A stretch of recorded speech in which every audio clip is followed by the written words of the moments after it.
बिस्मिल्लाहिर्रहमानिर्रहीम। अज़ीज़ तलबा अस्सलामु अलैकुम। उम्मीद है कि आप सब खैरियत से होंगे। मैं मोहम्मद एहसन। आज हम क्लास शशम यानी कि छठी क्लास की अरबी का सबक पढ़ रहे हैं। आज के हमारे सबक में सूरत बकरा की आयत नंबर 186 से 187 तक ये दो आयतें हम आज के सबक में पढ़ेंगे। अज़ीज़ तलबा, गुज़िश्ता आयत में अल्लाह की किब्रियाई, अल्लाह की सना, हम अल्लाह की बड़ाई का बयान था।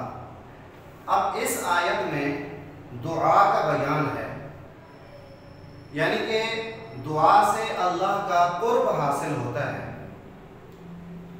मालूम हुआ कि दुआ से पहले तकबीर और जब भी दुआ शुरू करें तो अल्लाह की हम, अल्लाह की तारीफ, अल्लाह की किब्रियाई इंसान को पहले बयान करनी चाहिए। तो आज का जो हमारा सबक है आयत नंबर 186, व इज़ा सअलका इबादी अन्नी फ़इन्नी क़रीब उजीबु दाअवतद दाई इज़ा दआन। लोग हुज़ूर सल्लल्लाहु अलैहि वसल्लम से अल्लाह जल्ल जलालुहू के मुताल्लिक़ पूछते थे कि अल्लाह जल्ल जलालुहू कहाँ हैं। तो इन्हीं बात का अल्लाह जल्ल जलालुहू ने खुद इस आयत में जवाब दिया है। व इज़ा सअलका इबादी अन्नी, और जब मेरे बंदे मेरे बारे में आपसे पूछें, सअलका आपसे पूछें, आपसे सवाल करें, तो आप उन्हें ये जवाब दें कि फ़इन्नी क़रीब, बेशक मैं करीब हूँ, मैं आपके साथ हूँ। अल्लाह जल्ल जलालुहू हमारे साथ हैं। जब भी हम अल्लाह को पुकारेंगे, अल्लाह को याद करेंगे, अल्लाह हमारी दुआ सुनते हैं, हमारी बात सुनते हैं और कबूल करते हैं उसे। तो अल्लाह जल्ल जलालुहू फरमाते हैं कि जब भी मेरे बंदे मेरे बारे में पूछें तो आप उन्हें कहें फ़इन्नी क़रीब, कि बेशक मैं तो करीब हूँ। इज़ा दआ उजीबु दाअवतद दाई इज़ा दआन, मैं कबूल करता हूँ पुकारने वाले की दुआ को। उजीब, मैं कबूल करता हूँ। दाअवतद दा, दुआ करने वाले की दुआ को अल्लाह कहते हैं मैं कबूल करता हूँ। इज़ा दआनी, जब भी वो मुझे पुकारते हैं। फलयस्तजीबू ली, बस तुम्हें चाहिए कि तुम मेरा हुक्म मानो। जब अल्लाह कहते हैं मैं अल्लाह तुम्हारी दुआओं को कबूल करता हूँ, तो तुम्हें यही चाहिए कि तुम मेरा हुक्म मानो। जो जो हुक्म मैं तुम्हें देता जाऊं उस पर अमल करते जाओ। इस तरह ना हो कि अल्लाह के अहकामात से इंसान मुंह मोड़ ले, ऐसा नहीं करना चाहिए। फलयस्तजीबू ली, चाहिए कि मेरा हुक्म माने। वलयुमिनू बी, और मुझ पर ईमान ले आएं। लअल्लहुम यरशुदून, ताकि वो हिदायत पर आ जाएं। अल्लाह का हुक्म मानेंगे, अल्लाह जल्ल जलालुहू पर ईमान ले आएंगे, तो इसी में ही हम सबकी हिदायत है। अगली आयत उहिल्ल लकुम लैलतस सियामि रफ़सु इला निसाइकुम। साथ साथ हम तर्जुमा भी पढ़ते जाएंगे और इसका कुछ मफ़हूम भी आपको बताते जाएंगे। ये पिछली आयत में आपने देखा कि रमज़ानुल मुबारक का और रोज़ों का जिक्र चल रहा था, तो ये आयत उन्हीं के मुताल्लिक़ है। उहिल्ल लकुम लैलतस सियामि रफ़सु इला निसाइकुम, रोज़ों की रात में तुम्हारे लिए हलाल कर दिया गया है कि तुम अपनी औरतों यानी बीवियों से बेहिजाब हो जाओ। पहले लोग ये कहते थे कि जब रोज़े आ जाते थे, इब्तिदा में भी यही था कि रमज़ानुल मुबारक की रातों में भी उस तरह का ताल्लुक़ अपनी औरतों से, बीवियों से ख़त्म कर दिया जाता था जो गैर रमज़ान में होता था।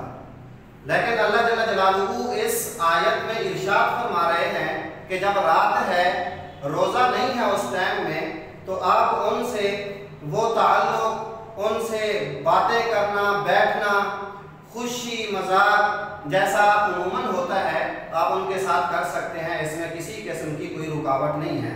हुन्ना लिबासुल लकुम, वो तुम्हारे लिए लिबास हैं। व अंतुम लिबासुल लहुन्ना, तुम उनके लिए लिबास हो, यानी तुम्हें कोई जो है अलग हो जाने की ज़रूरत नहीं है रमज़ानुल मुबारक की रातों में। आलिमल्लाहु अन्नकुम कुंतुम तख्तानून अनफुसकुम, अल्लाह जान चुका है अन्नकुम कुंतुम तख्तानून अनफुसकुम, कि बेशक तुम खियानत कर लेते थे अपने आप से, यानी तुम उनके पास जाने से रुके रहते थे, डरते थे कि हमें रमज़ान मुबारक की रातों में वहाँ नहीं जाना चाहिए, अपने नफ्स के साथ खियानत करते थे। तो अल्लाह कहते हैं मैं ये चीज़ सब जानता हूँ, तुम्हें ऐसे नहीं करना चाहिए। फताबा अलैकुम, तो अल्लाह ने तुम पर मेहरबानी कर दी। वो जो इब्तिदा में यही कहा हुआ था कि रमज़ान मुबारक की रातों में भी नहीं जा सकते अपनी बीवियों के पास, तो उस चीज़ को ख़त्म कर दिया अल्लाह ने, तुम पर मेहरबानी की और रुजू कर दिया। वअफ़ा अन्कुम, और उसने तुमसे दरगुजर कर दिया। फल आना बाशिरूहुन्ना, तो अब तुम उनसे मुबाशरत कर सकते हो, यानी उनके पास जा सकते हो। वब्तगू मा कतबल्लाहु लकुम, और उस चीज़ की ख्वाहिश रखो, वब्तगू तलाश करो या उस चीज़ की ख्वाहिश रखो, मा कतबल्लाहु लकुम, जो अल्लाह ने तुम्हारे लिए मुकद्दर में लिख रखा है, यानी तुम्हारी औलाद लड़का या लड़की जो तुम्हारे मुकद्दर में अल्लाह ने लिख रखा है, तुम उसकी ख्वाहिश रखो।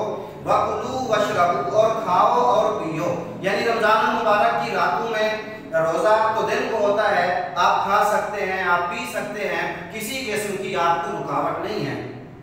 हत्ता यतबय्यन लकुमुल खैतुल अबयज़, यहाँ तक कि तुम्हारे लिए सफ़ेद धारी नुमायाँ हो जाए। रात की जो वो अंधेर सियाह धारी होती है, वो सियाह धारी ख़त्म होती है सुबह के वक़्त, और सफ़ेद धारी आसमान पे आपको नज़र आती है, तो उस वक़्त तक जो है आप खा सकते हैं, आप पी सकते हैं। हत्ता यतबय्यन लकुमुल खैतुल अबयज़, यहाँ तक कि तुम्हारे लिए सफ़ेद धारी नुमायाँ हो जाए, जाहिर हो जाए। मिनल खैतिल अस्वद मिनल फज्र, फज्र की रात की सियाह धारी से। सुम्मा अतिमुस सियाम इलल लैल, तो फिर उस वक़्त जब वो सफ़ेद धारी जो है जाहिर होती है, उस वक़्त से आप रोज़ा रख लेते हैं, फिर उसके बाद दिन सारा आप रोज़ादार ही शुमार होते हैं। सुम्मा अतिमुस सियाम इलल लैल, फिर तुम रोज़े को रात तक पूरा करो, सारा दिन आपने रोज़े में रहना है, रात तक उस रोज़े को पूरा करना है। वला तुबाशिरूहुन्ना, और उनसे मुबाशरत मत करो, यानी अपनी औरतों के पास भी दिन के वक़्त आप नहीं जा सकते। व अंतुम आकिफून फील मसाजिद, ये अगला मसला है इस आयत में अल्लाह जल्ल जलालुहु जो बयान फरमा रहे हैं कि जब इंसान मस्जिद में रमज़ान मुबारक में एतिकाफ बैठता है, तो उस वक़्त अपनी औरतों से मुबाशरत नहीं कर सकता, मेल जोल उनसे नहीं रख सकता। वला तुबाशिरूहुन्ना, और उनसे मुबाशरत मत करो इस हाल में कि तुम एतिकाफ करने वाले हो। ये जितनी चीज़ें अल्लाह ने बयान की हैं, तिल का हुदूदुल्लाह, ये अल्लाह की हुदूद हैं, अल्लाह ने हदें मुकर्रर कर दी हैं कि ये काम आपके ज़िम्मे हैं। यानी रात के वक़्त बीवियों से ताल्लुक़ रख सकते हो, रमज़ान में उनके पास जा सकते हो, दिन के वक़्त नहीं जा सकते, तुम रोज़े में हो, दिन को खा पी नहीं सकते, रात को खा पी सकते हो, और मस्जिद में एतिकाफ में बैठे हो तो उस वक़्त औरतों से मुबाशरत नहीं कर सकते। ये सारी अल्लाह ने हदें बता दी हैं, इन हदों को पार नहीं करना। फला तक़रबूहा, तुम इनके करीब भी मत जाओ इन हदों के। कज़ालिका युबय्यिनुल्लाहु आयाती, अल्लाह कहते हैं ये हमने अपनी आयात को खोल खोल कर तुम्हारे सामने बयान कर दिया है। लअल्लहुम यत्तक़ून, ताकि तुम गुनाहों से बच जाओ, ताकि तुम परहेजगारी इख्तियार कर लो। ये दो आयतें थी आज के सबक में जो हमने पढ़ी है, इनको आपने अच्छे तरीके से याद करना है। इसके बाद जो है दुआ के आदाब हैं, दुआ के टोटल 7 अदब हैं, तो उनमें से आज निस्फ हैं, 4 अदब जो हैं हम आपको बताते हैं, आपके नोट्स में भी मौजूद होंगे, आपने उनको भी याद करना है।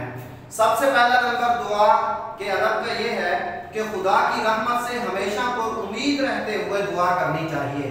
ला तक़नतू मिन रहमतिल्लाह, अल्लाह की रहमत से कभी मायूस नहीं होते, पुरुम्मीद होकर दुआ करनी चाहिए। दूसरे नंबर पर दुआ की इब्तिदा अल्लाह की हम्द के बाद रसूल सल्लल्लाहु अलैहि वसल्लम पर दरूद भेजने से करनी चाहिए। इब्तिदा में अल्लाह की तारीफ बयान करें, दुआ में हाथ उठाते हैं, बिस्मिल्लाह पढ़ें, अल्हम्दुलिल्लाहि रब्बिल आलमीन पढ़ें, उसके बाद हुजूर सल्लल्लाहु अलैहि वसल्लम पे दरूद भेजें, फिर बाद में अपने लिए जो भी दुआएं करनी है वो दुआएं करें। ये दुआ जो है अल्लाह जल्ल जलालुहु कबूल करते हैं और ये दुआ बाबरकत दुआ हो जाती है। तीसरे नंबर पर सच्चे दिल और खुलूस से अल्लाह से दुआ करनी चाहिए, जल्दबाजी ना हो, दिल का खुलूस ना हो, उस दुआ का कोई फायदा नहीं है। अल्लाह से दिल के खुलूस के साथ जो मांगना है अल्लाह से मांगे, अल्लाह आपको अता करेंगे। चौथे नंबर पर आइंदा गुनाह से बचने का पुख्ता इरादा करके दुआ करनी चाहिए कि हम आइंदा बिल्कुल गुनाह नहीं करेंगे, हम अपने गुनाहों से जो गुजर गए हैं उनसे तौबा करते हैं और पक्का इरादा करते हैं कि आइंदा गुनाह नहीं करेंगे। इन आदाब के साथ आप दुआ करें, अल्लाह जल्ल जलालुहु दुआ कबूल करेंगे। तो ये था आपका आज का सबक, आपने अच्छे तरीके से इस सबक को याद करना है। अल्लाह पाक हम सब का हामी और नासिर हो। वस्सलामु अलैकुम। Assalamu alaikum, dear students. How are you all? I hope you will be fine. Previous days, as you know, our lecture unit number 11, para number 1 and 2. Now today our turn of para number 3. Let's have a look of diary. Unit 11, reading, translation plus question answer 2 plus 3 plus 4. First of all, have a look para number 3, page number 116।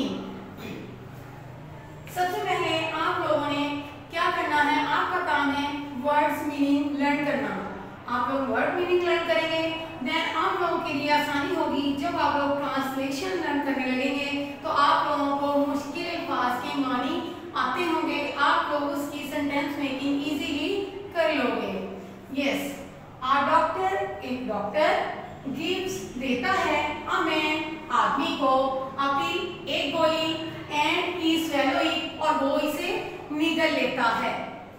ये बात याद रखिएगा कि उर्दू में जो word fail के last में आते हैं, इंग्लिश में वो मिड में और स्टार्ट में आते हैं। जैसे कि a doctor gives a man a pill and he swallow it. एक डॉक्टर या नॉलेज एक आदमी को गोली देता है और वो उसे निगल लेता है। Understand? Next, but the veterinary, veterinary का मतलब है आपके पास जानवरों के।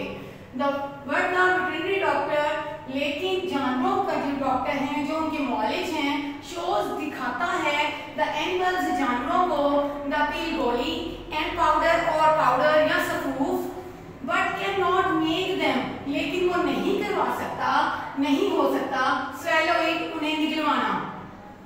Proper sentence making look, but the veterinary doctor shows the animals the pill और powder but can not make them swallow it. मगर जानवरों का डॉक्टर जानवरों को गोली या सफूफ दिखाता है लेकिन इसे निगलवा नहीं सकता।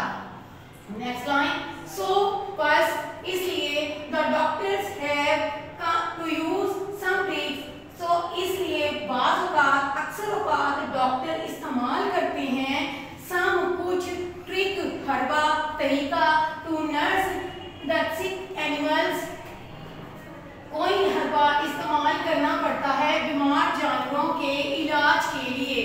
Proper sentence making look here, so very often the doctors have to use some trick to nurse the sick animals. बस अक्सर डॉक्टरों को बीमार जानवरों का इलाज करने के लिए कोई हरबा इस्तेमाल करना पड़ता है। जब आप लोग बच्चों ये मीनिंग लर्न करोगे देन आपके लिए बहुत आसान हो जाएगा इसकी आप लोगों के लिए ट्रांसलेशन करना। अब आप लोगों ने मीनिंग भी नहीं देखने और आप लोगों ने ट्रांसलेशन भी नहीं देखनी, सिर्फ इंग्लिश टू कन्वर्ट करें।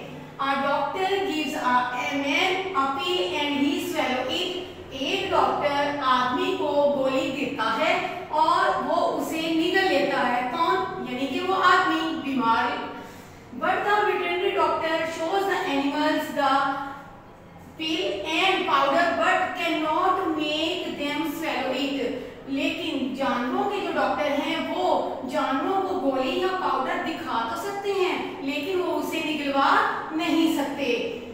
The doctors have to use some trick to nurse the sick animals। बस बाज़ औक़ात, अक्सर औक़ात डॉक्टर बीमार जानवरों की देखभाल करने के लिए मुख्तलिफ तरीके इस्तेमाल करते हैं। Understand? I hope you will be learn it easily. Next, our topic is this. Look here. We have 3 questions of today. Number 2. How do doctors make animals swallow medicine? Doctor जानवरों को दवाई किस तरह निकलवाते हैं या किस तरह उनसे किस तरीके के साथ उनको निकलवाना सिखाते हैं। Doctors have to use, doctor knowledge इस्तेमाल करते हैं, सम ट्रिक्स कुछ हरबे कुछ तरीके to make the sick animals जानवरों बीमार जानवरों के लिए स्वेलो मेडिसिन दवाई को निगलना। The doctors have to use some tricks to make the sick animals swallow medicine. Doctors या नॉलेज बीमार जानवरों को दवाई निकलवाने के लिए चंद तरीके इस्तेमाल करते हैं। Number 3 question, have a look please. How was the castor oil given to the spoonbill? What is the spoonbill? Spoonbill बड़ा बगला कहलाता है। उन्होंने कहा बड़े बगले को कैस्टर ऑयल कैसे दिया जाता है। Answer, spoonbill was given the castor oil by mixing it in its food। उन्होंने कहा बड़े बगले को जो हम मेडिसिन देते हैं कैस्टर ऑयल दिया जाता है वो उसकी खुराक में शामिल कर लिया जाता है। Understand? Now have a look, question number 4 भी है। How was the giraffe given the medicine? जिराफे को दवाई किस तरीके से दी जाती है? Answer is, giraffe was given medicine, जिराफे को दवाई दी जाती है on a loaf of sugar, चीनी की टिकिया पर लगाकर, थ्राइस अ डे, दिन में 3 बार। जिराफे को दिन में 3 बार शुगर चीनी की टिकिया पर लगाकर दवाई दी जाती है। I hope you will be easily understand and learn it. Now our lecture is finished. Okay, till then, next lecture. Allah Hafiz, fi amanillah. Dear student, अस्सलाम वालेकुम। सब्जेक्ट मैथ्स और ग्रेड 6 एक्सरसाइज 8.4। इसका आज आपने करना है question number 2, 3 and 4। Question number 2 को देखते हैं। क्वेश्चन नंबर 2 में उसने लिखा हुआ है subtract 2l minus 3m minus n from l minus 4m minus 6l। ये वैसे क्वेश्चन तो सब्ट्रैक्शन का है। इस क्वेश्चन के अंदर मेन चीज जो है वो ये है कि आपने करना क्या है। उसने क्वेश्चन के अंदर बता दिया है कि ये वाली जो वैल्यूज है ये आपने सब्ट्रैक्ट करनी है। किससे सब्ट्रैक्ट करनी है? फ्रॉम का मतलब होता है से, कि इसमें से इसको हमने सब्ट्रैक्ट करना है। तो सबसे मेन चीज इस क्वेश्चन की यही है कि अगर आप क्वेश्चन अंडरस्टैंड कर लेते हैं तो आपका आंसर भी सही आएगा। तो हमने जिससे सब्ट्रैक्ट करना है उसको पहले राइट करेंगे और दूसरी वैल्यू जो है वो हम बाद में राइट करेंगे। तो इसलिए हमने लिखा है l minus 4m minus 6n। इसको हमने पहले राइट किया है क्योंकि इसमें से हमने सब्ट्रैक्ट करना है और दूसरी वैल्यू जो सब्ट्रैक्ट हो रही है उसको हम बाद में लिखेंगे। ये हमने साइन भी लगाया है सब्ट्रैक्ट का, 2l minus 3m minus n। आपको पता है कि जब भी आप ऐड या सब्ट्रैक्ट करते हैं तो उसके लिए किन चीजों का ख्याल रखना है?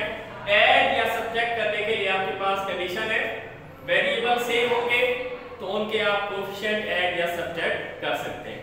जैसे ये वाली वैल्यूज हम वैसे राइट कर देंगे। यहाँ पे माइनस का साइन है, नेगेटिव साइन क्या करता है? उसके आगे जो वैल्यूज होती हैं ब्रैकेट के अंदर उन सब के साइन चेंज कर देता है। Due to this negative sign all the sign of this bracket will be change. तो इस साइन की वजह से इसके अंदर जितने भी साइन है वो सारे चेंज हो जाएंगे। जैसे ये प्लस का है, माइनस का हो गया, ये माइनस का था प्लस का हो गया, ये माइनस का था और ये प्लस का हो गया। अब हमने इसका फर्स्ट स्टेप किया है कि इनकी ब्रैकेट ऑफ किए और इसके साइन चेंज किए, तो ये हमारे पास वैल्यूज बन गई। अब नेक्स्ट स्टेप में हमने क्या किया है? हमने इनकी जो वैल्यूज है उनको अरेंज करके लिखा है। अरेंज कैसे करके लिखा है कि फॉर एग्जांपल हमारे पास यहाँ पे 3 वेरिएबल है l, m और n। तो इनको इस तरह से अरेंज करना है कि जो l है वो उसी के साथ आनी चाहिए, सेम वैल्यूज।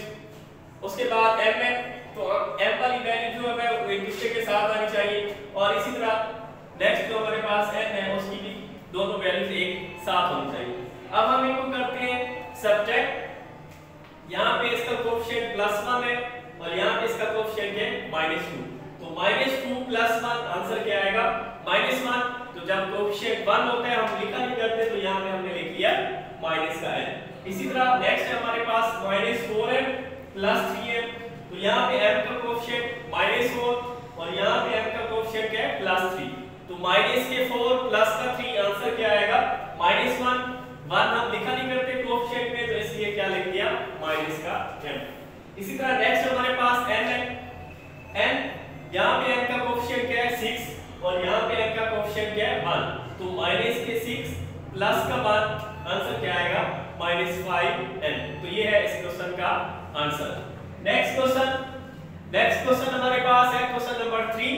क्वेश्चन नंबर 3 में उसने कहा है सब्जेक्ट 2a का cube -3a² + 5a + 5 from 5a³ + a² + 2a - 3। तो यहाँ पे भी आपने क्वेश्चन को अंडरस्टैंड करना है कि क्वेश्चन में कहा क्या जा रहा है कि आपने सब्ट्रैक्ट करना है। किसको सब्ट्रैक्ट करना है? इस वैल्यूज को हमने सब्ट्रैक्ट करना है। किसमें से करना है? फ्रॉम आगे ये आपके पास वैल्यूज गिवन है कि इसमें से इसको हमने सब्ट्रैक्ट करना है। तो देखें सबसे पहले हमने ये वाली वैल्यू राइट की है 5a³ + a² + 2a - 3। ये लिखने के बाद आगे हमने माइनस का साइन लगाया है, नेगेटिव साइन लगाया है। नेगेटिव साइन क्यों लगाया है? क्योंकि क्वेश्चन के अंदर कह रहा है कि इसको आप सब्ट्रैक्ट करें।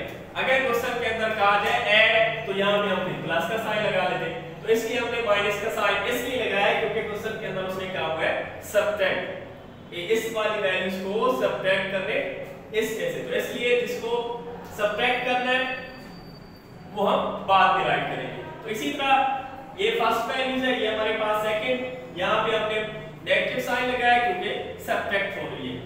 तो इसी तरह ये साइन भी क्या करेगा, इसके सारे साइन जो है वो चेंज कर देगा। जैसे हमारे पास ये क्या है प्लस का प्लस है माइनस हो जाएगा, आगे क्या है माइनस है वो प्लस हो जाएगा, यहाँ पे क्या है प्लस है तो माइनस हो जाएगा, और यहाँ पे भी प्लस है ये भी क्या हो जाएगा माइनस हो जाएगा। तो हमने पहला स्टेप किया है कि इस नेगेटिव साइन को अगर अप्लाई किया, नेगेटिव साइन को जब अप्लाई किया तो उसके सारे साइन चेंज हो गए, ब्रैकेट क्या होगी ऑफ होगी। अब यहाँ पे हमारे पास ये जो वैल्यूज यहाँ पे राइट की हुई है ये आपस में क्या हो रही है अकॉर्डिंग टू देयर साइन उनको ऐड या हमने सब्ट्रैक्ट करना है।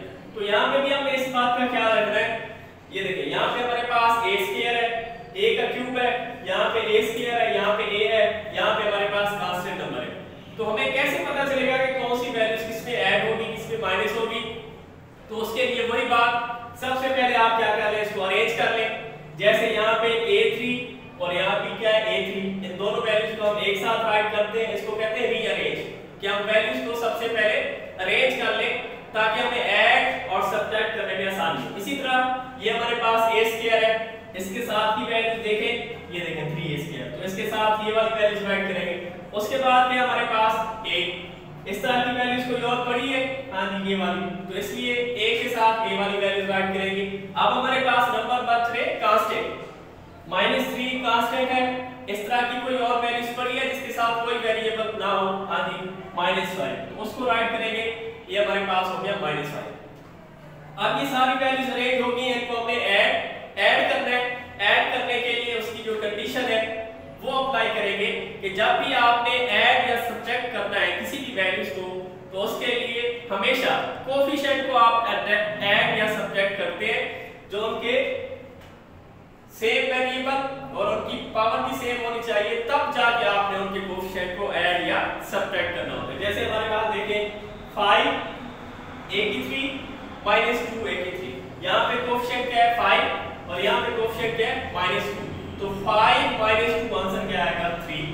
तो ये हमारे पास हल हो गया, इसका आंसर ये आ गया। इसी तरह नेक्स्ट हमारे पास है a² + 3a², तो यहाँ पे a² का कोएफिशिएंट क्या है 1। आपको पता है कोई भी वैल्यूज हो जिसका कोएफिशिएंट ना हो उसका कोएफिशिएंट हमेशा 1 होता है, 1 होता है लेकिन हम लिखा नहीं करते।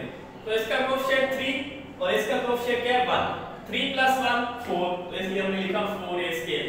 अब नेक्स्ट हमारे पास है 2a - 5a, तो यहाँ पे जो a है इसका कोएफिशिएंट क्या है 2 और यहाँ पे जो a है इसका कोएफिशिएंट क्या है -5, प्लस का 2 माइनस का 5, तो हमारे पास क्या बचेगा -3। लास्ट में हमारे पास नंबर बच गए कांस्टेंट नंबर। तो कांस्टेंट नंबर आपस में ऐड और सब्ट्रैक्ट होते हैं। माइनस का 3, माइनस का 5 और माइनस का 8। इसी तरह आपका रिमेनिंग क्वेश्चन 4, उसमें वैल्यूज चेंज है, काम यही करना है तो आपने प्रैक्टिस करनी है, उसमें कोई भी प्रॉब्लम आएगा तो आप समझ सकते हैं। ओके, अल्लाह हाफिज़।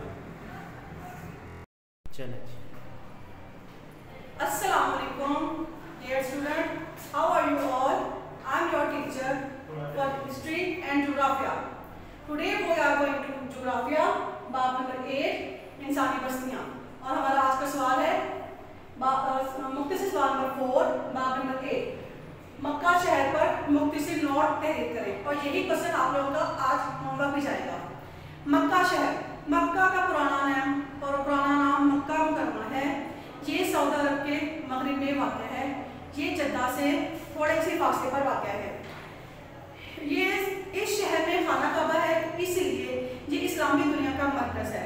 हर साल सारी दुनिया से लाखों की तादाद में मुसलमान इस शहर में हज का फ़रीज़ा अदा करने आते हैं। ये शहर अल्लाह ताला को आप सल्लल्लाहु अलैहि वसल्लम को तमाम शहरों से ज़्यादा प्यारा है, क्योंकि इस शहर में रूए ज़मीन पर सबसे पहले अल्लाह ताला की इबादत के लिए घर बनाया गया।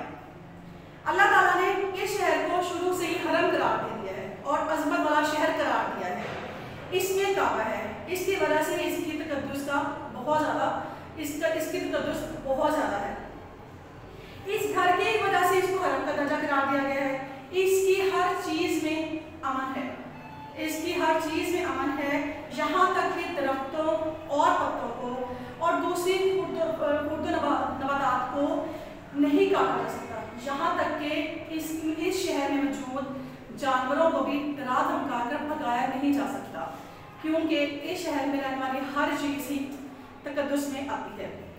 इस जगह का सवाब दूसरे मकामात से बहुत ज़्यादा है। यहाँ पर अदा की गई नमाज दूसरे शहरों में अदा किया जा रही नमाज लाखों नमाजों से ज़्यादा अफजल है, ज़्यादा बेहतर है। शहर मक्का को ये हुर्मत सिर्फ और सिर्फ हरम पाक की वजह से ही हासिल है। ये सब कुछ काबा की बदौलत ही है। और इस शहर की खुसूसियत ये भी है कि इस शहर में आप सल्लल्लाहु अलैहि वसल्लम पर सबसे पहले वही नाज़िल हुई। तो यही हमारा आज का क्वेश्चन है, यही हमारी आज की डायरी है जो आपने याद करनी है। ये हमारी Assalamu alaikum dear students, I hope you are fine. I am Abdul Majid, science teacher.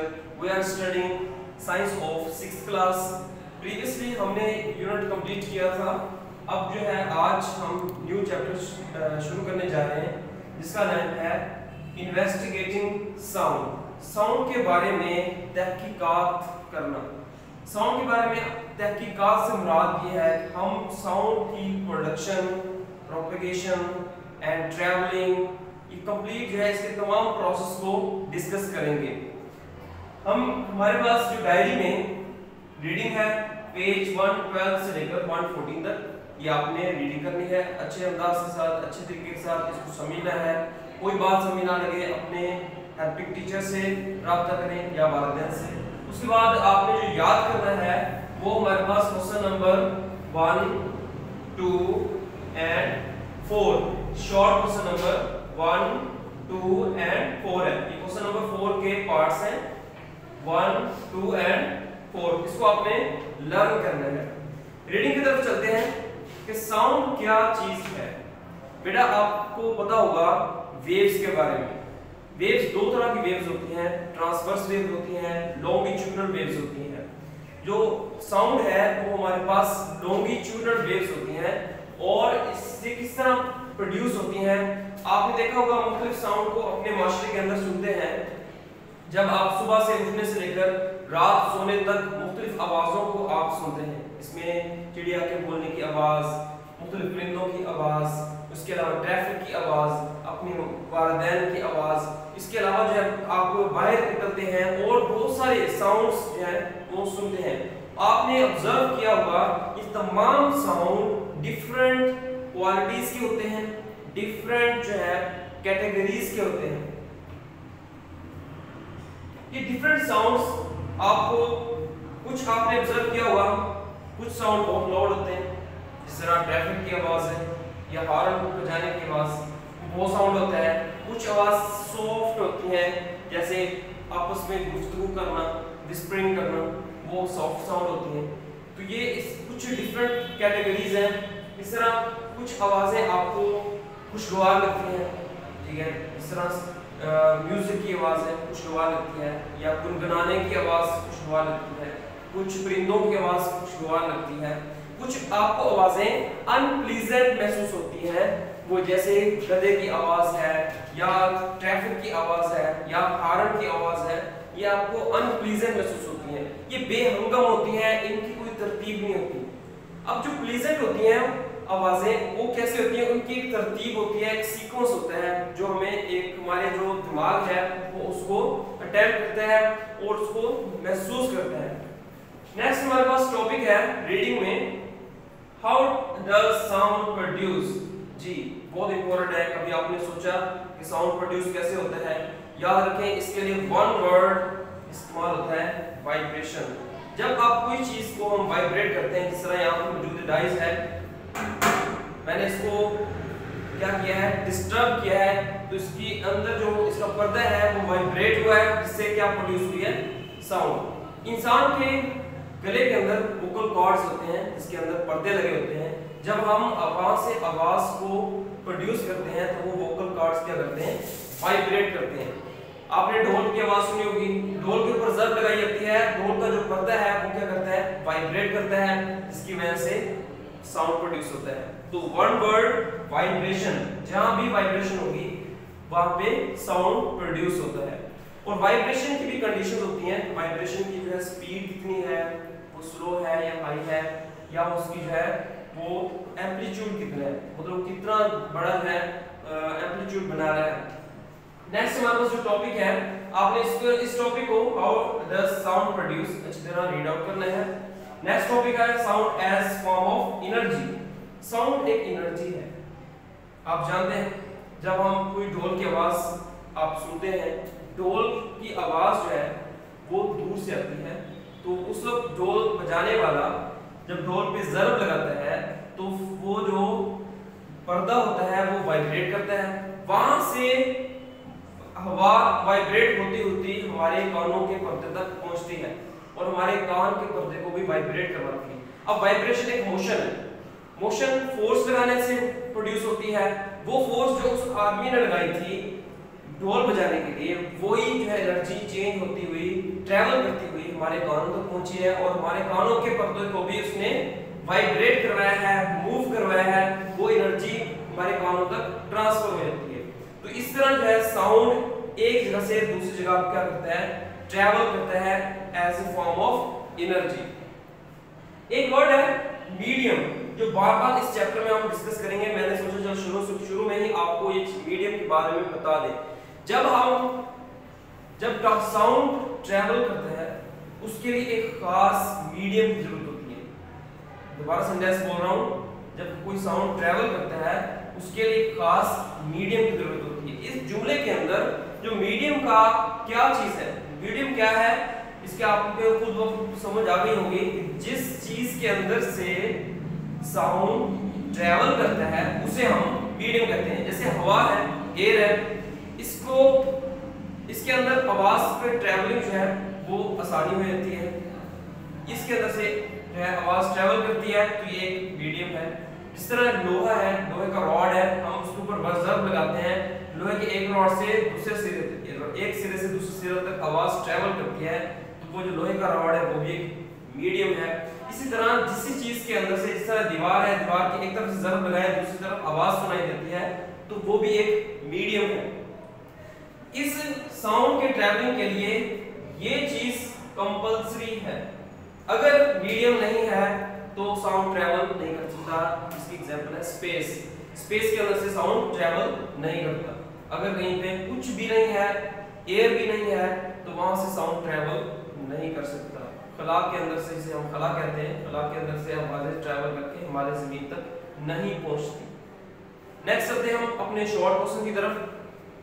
First short question है हमारे पास है, व्हाट हैपेंस, क्या होगा if you sprinkles paper pieces, अगर हम पेपर पीसेस को फैला दें on the drum head, drum head के ऊपर, ड्रम हेड से मुराद है ढोल का जो सरफेस है उसे ड्रम हेड कहते हैं, एंड देन फिर हिट द ड्रम स्टिक, तो हम ड्रम स्टिक के साथ उसको हिट करें, क्या होगा आप जानते हैं बखूबी। अगर हम ड्रम स्टिक के साथ उसको हिट करेंगे, जो ड्रम हेड है वो वाइब्रेट करेगा, उसके साथ जो उसके ऊपर पड़े हुए पेपर पीसेस हैं वो भी वाइब्रेट करेंगे या मूव करेंगे। तो आपने जो नोट्स के ऊपर जो क्वेश्चन है वो राइट करना है। यहाँ पे मैंने शॉर्ट फॉर्म में इसको लिख दिया है कि ड्रम हेड वाइब्रेट करेगा और मूव करवाएगा पेपर पीसेस को। आपने नोट्स से देखकर याद करना है। नेक्स्ट हमारे पास है second question, could sound form a radio travel through a room with no air? explain। अगर किसी रूम में किसी जगह पर, रूम की बात करें या कोई और चीज ले लें, किसी जगह पर अगर हवा नहीं है तो वहां पे रेडियो रखा जाए, चलाकर उसे चलता हुआ रेडियो रखा जाए, तो वहां से उस रेडियो की आवाज क्या फैलेगी, वो ट्रैवल करेगी? तो ऐसा नहीं होगा। मैंने आपको पहले ही बता दिया कि मीडियम का होना जरूरी है। उसने कहा नो एयर, कोई हवा नहीं है। जब मीडियम ही नहीं है तो साउंड ट्रैवल नहीं करेगा और साउंड भी ट्रैवल नहीं करेगा। Sound need medium to travel, इसका आंसर है कि आपने नोट से याद करना है। मैं दोबारा बोल रहा हूँ, ये हम मैंने शॉर्ट फॉर्म लिख दिया है कि वो ट्रैवल नहीं करेगा। नेक्स्ट क्वेश्चन है 6 I think 4 1 2 and 4। explain how covering the ears can keep a person, अगर किसी आदमी के कानों को कवर कर दिया जाए from hearing a sound, वो पूछ रहा है कि क्या वो आवाज सुन सकता है।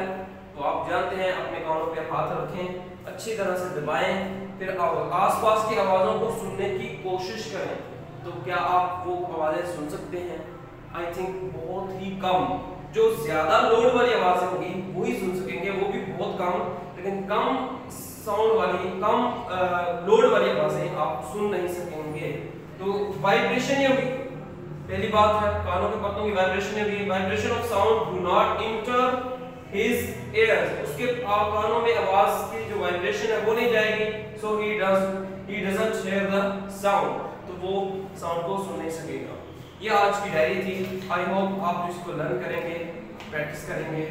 टेक केयर, अल्लाह हाफिज। औज़ु बिल्लाहि मिनश शैतानिर रजीम, बिस्मिल्लाहिर रहीम। अस्सलामु अलैकुम dear students, me is your इस्लामिया टीचर ऑफ ग्रेड 6 यूनिट हुकूकुल इबाद। क्वेश्चन हम पढ़ रहे हैं आज 5। हुकूकुल इबाद में क्वेश्चन नंबर 5 है हमारे पास, हुकूकुल इबाद की अहमियत पर पैराग्राफ तहरीर करें। सबसे पहले तो आपको हुकूकुल इबाद हम कल भी एक्सपीरियंस को कर चुके हैं, आज हम सबसे पहले करते हैं हुकूक की इकसाम। हुकूक हक की जमा है और इसकी 2 किस्में हैं। पहली किस्म है हुकूकुल्लाह यानी अल्लाह ताला का हक, जिसमें इबादत शामिल है। नंबर 2 पर है हुकूकुल इबाद यानी कि बंदों के हक, जिसमें डिटेल आपको इसके बाद में दूंगी। हुकूकुल इबाद की अहमियत अब हम आपको बताएंगे।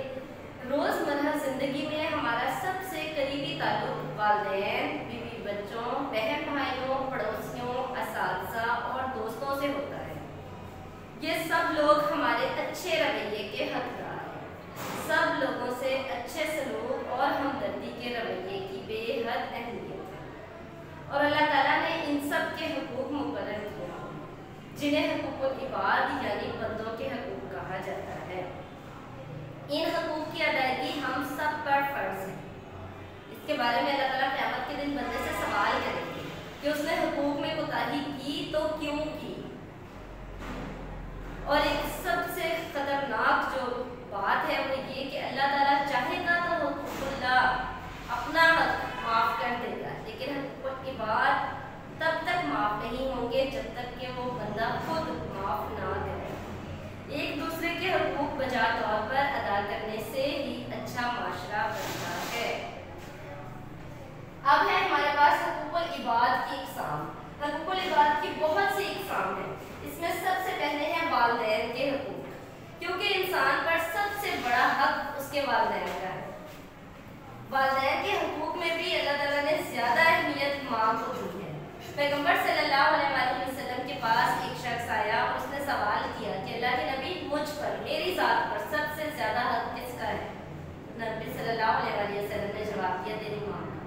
उसने यही सवाल दूसरी दफा किया, 3 दफा पूछने पर पैगंबर सल्लल्लाहु अलैहि वसल्लम ने फरमाया तुम्हारी मां, और चौथी दफा पूछने पर फरमाया तुम्हारे बाप का हक है। इसके बाद है औलाद के हुकूक। औलाद के हुकूक में वो चीजें शामिल है जो माँ बाप के फराइज हैं, यानी वो बच्चे का अच्छा नाम रखें, उसकी अच्छी तरबियत करें, उसकी जायज़ ख्वाहिशात और ज़रूरियात को पूरा करें, तालीम, बेहतरीन तालीम उसको दिलवाएं, इसके खर्चात बर्दाश्त करें। उसके बाद है हमारे पास असातिज़ा के हक़। असातिज़ा के हक़ में सबसे पहली चीज़ ये है कि उनका एहतराम किया जाए, उनकी बात गौर और तवज्जो से सुनी जाए, सलाम में पहल की जाए और उनकी हदायत पर अमल किया जाए। इससे इंसान की कामयाबी है। फिर उनके एहसानात को याद भी रखा जाए। उसके बाद है हमारे पास पड़ोसियों के हुकूक। पड़ोसियों के हुकूक में इसकी डिटेल कल भी मैंने दी थी। पड़ोसियों के हुकूक में सबसे पहले तो ये कि वो खुशी और गम में सबसे पहले शामिल होते हैं। कुर्बत की वजह से, करीब होने की वजह से उनका ताल्लुक इंसान के साथ ज़्यादा है, उनका वास्ता ज़्यादा पड़ता है। इसीलिए वो इस बात का हक रखते हैं कि उनके घर खुशी का मौका है तो उन्हें मुबारकबाद दें, अगर अफसोस का मौका है तो उसमें शामिल हों, फाइनेंशियल लिहाज से अगर कमज़ोर है तो उनकी माली मदद भी की जाए। इसके अलावा आप देखें पैगंबर सल्लल्लाहु अलैहि वसल्लम की ज़िंदगी और सहाबा किराम रज़ियल्लाहु तआला अन्हुम की ज़िंदगी इसका बेहतरीन नमूना है कि वो एक दूसरे के हुकूक को किस तरह से अदा करते थे। ग़ज़वा खैबर के मौका पर पैगंबर सल्लल्लाहु अलैहि वसल्लम ने सहाबा से मशवरा किया कि हम जंग किलों के अंदर रहकर लड़ेंगे या बाहर मैदान में। इसमें सहाबा की राय डिफरेंट थी, 2 तरह की राय, लेकिन दोनों ग्रुप एक दूसरे की राय को प्रेफर कर रहे थे कि आप जिस तरह से कहते हैं हम उसके मुताबिक चलने के लिए तैयार हैं। इख्तलाफात राय में होने चाहिए, दिलों में नहीं, ये इस्लाम का हुक्म है। तमाम लोग जब एक दूसरे के हुकूक बजा तौर पर अदा करते हैं तो माशरे में अमन कायम होता है और सर्कल जो है वो डिसिप्लिन से कायम होने के साथ साथ कामयाबी की तरफ भी जाता है। अल्लाह ताला से दुआ है कि अल्लाह ताला हम सब के हुकूक बेहतर तौर पर हम सबको अदा करने की तौफीक दे और इख्तलाफात से बचाएं। अल्लाह हाफिज़। बिस्मिल्लाहिर्रहमानिर्रहीम। अज़ीज़ तलबा, अस्सलाम वालेकुम। जैसा कि आपको पता है कल हमने चैप्टर नंबर 18 जो कि खेल था उसके बारे में हमने पढ़ा, रीडिंग की, मुश्किल अल्फाज के मानी भी किए। आज हम इसे करेंगे मुख्तलिफ सवालात जो कि अलिफ और बे, और इसके साथ इसी का पैराग्राफ है खेलों की अहमियत जो कि निस्फ़ है, खूबियाँ पैदा होती हैं तक, यहाँ तक हम करेंगे। मज़ीद आगे बढ़ने से पहले हमारे पास जो मुख्तलिफ सवालात अलिफ और बे, इसको हम पढ़ते हैं। सवाल नंबर 1 है हमारे पास, खेल के ज़रिए इंसान में कौन सी खूबियाँ पैदा होती हैं, यानी खेल के ज़रिए इंसान के अंदर ऐसी कौन सी खूबियाँ, कौन सी अच्छाइयाँ, कौन सी सिफात पैदा होती हैं। नंबर 1 है जी, खेल इंसान में सब्र, तहम्मुल, हौसला मंदी और बर्दाश्त का जज्बा पैदा करते हैं। खेल इंसान को मिलजुल कर जिंदगी बसर करने का दर्स देते हैं, इंसान में पोशीदा सलाहियतों को उजागर करते हैं। खेलों के जरिए इंसान चाको चौबंद, मजबूत, तवाना और तंदुरुस्त रहते हैं।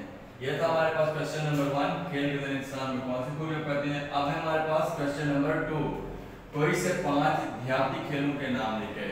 गौर कीजिएगा क्वेश्चन पे, कोई से 5 देहाती खेलों पे नाम लिखे। अच्छा ये उसमें नंबर 1 पे है देहाती खेलों में आंख मचोली, गिल्ली डंडा, कोकला छपाकी, कबड्डी और किकली। ये 5 नाम थे जो आपने लिखने हैं।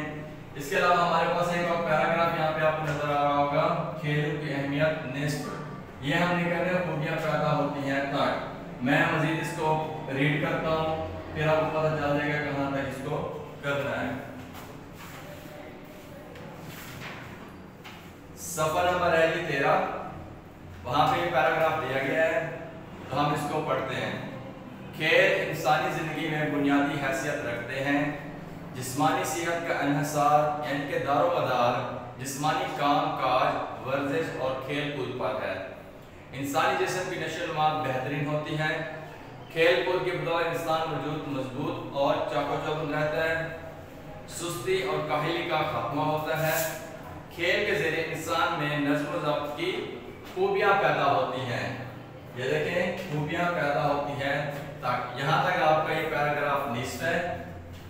मज़ीद आगे लेक्चर स्टार्ट करने से पहले मैं एक दफा इसको दोबारा रिवाइज कर रहा हूँ। सबक नंबर 18 जो कि हमने कल इसको किया था, इसकी रीडिंग की थी। आज हमने किया इसके मुख्तलिफ सवालात अलिफ और बे। फिर पैराग्राफ है खेलों की अहमियत, निस्फ खूबियां पैदा होती है तक, जो कि अभी हमने रीड किया। उसके बाद है इसके दो क्वेश्चन है, खेल के जरिए इंसान में कौन सी खूबियां पैदा होती है। नंबर 2 कोई से 5 देहाती खेलों के नाम लिखने हैं। इसको बेटा आपने अच्छे से याद कर लेना है। याद करने के साथ साथ रीडिंग प्रैक्टिस लाजमी है आपकी, ताकि आपकी इमला की कोई गलती ना और लिखाई में भी निखार है। वस्सलाम।